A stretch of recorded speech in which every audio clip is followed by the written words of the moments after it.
Hey, what's going on YouTube? Mike here and welcome back to the channel. And today we have here with us the Sony Xperia L4. Now the L4 was launched a few months ago and it is one of the more affordable Sony Xperia smartphones. So it does resemble the higher end Xperia phones such as the Xperia 10 and the Xperia 1 Mark II. But of course with this being a budget phone, Sony did have to make some cutbacks in specs. And so today we have the phone here for a quick unboxing and hands-on. So let's see what this phone is all about. Alright, so before we move on, I just want to say that we are currently on the road to 1,000 subs. So if you enjoyed this channel or any of my other content, your support will go a long way towards our goal. Alright, so unboxing the L4. We just have here a simple white box and this contains all you need to get started. We have the Xperia L4 itself and we get some paperwork here. You have your user manual, hardware warranties and such. Of course, you also get the charging block and your USB Type-C cable. Alright, so taking a look at the phone itself, it is made out of plastic, but it does feel good and nice in the hand. It feels well made, so props to Sony for that. So up front, you do get a 6.2-inch display. And above it, you do get the earpiece and the 8-megapixel selfie camera. Of course, this is a notch design, so you do get the small teardrop on the screen. And on the back, you get the triple camera setup. And this consists of a 13-megapixel main camera, a 5-megapixel ultra-wide camera, and a 2-megapixel depth sensor. And you do get your usual Sony and Xperia branding. On the right side, you have the volume and power buttons and a side-mounted fingerprint reader, which is interesting. So this is a bit different from what other phones are doing with the power button and the side fingerprint scanner. Of course, on the bottom, you do get the USB Type-C port for charging and data transfer and your loudspeakers. On the top, you get a 3.5mm headphone jack, which is still a standard in budget and mid-range phones. So overall, I do like the build quality. I think it's very sturdy. There's no bends or creaking when I put pressure on it. And I noticed that the matte design they use on the plastic finish on the back is kind of similar to what you get on the Nintendo Switch. It's kind of a similar feel. If you do have this phone or you do have a Switch and you put them together, they are going to feel a bit similar, which I find pretty interesting.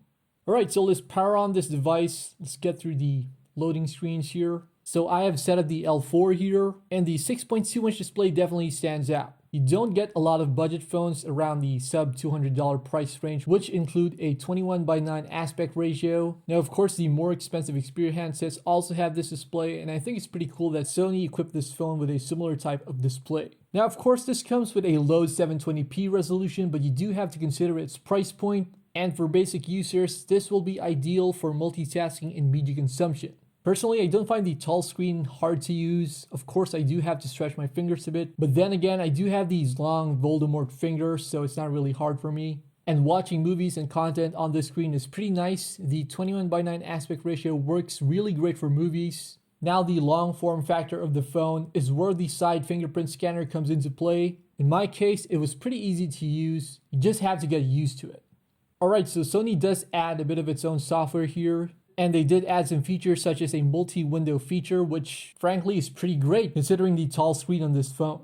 Now, speaking of software, we do get a near stock version of Android on this thing. Now, with Android 10 being the main flagship version of the OS and 11 on the horizon, it's pretty mind-boggling that Sony chose to stick with Android Pie for this device. So of course, with this being Android 9 Pie, there's no system-wide dark mode. The latest Android 10 gestures are not compatible with this device. And we'll have to see and wait if Sony comes out with an update for this, which frankly they should, so stay tuned for that. We'll probably do a video on that in the future. Alright, so this phone runs on a MediaTek MT6762 Helio P22. Wow, that is a mouthful. Anyway, that's the processor that this phone is running on, and it comes with 3 gigs of RAM and 64 gigabytes of internal storage, which you can expand via a micro SD card. So powering all of this is a 3,500 mAh battery.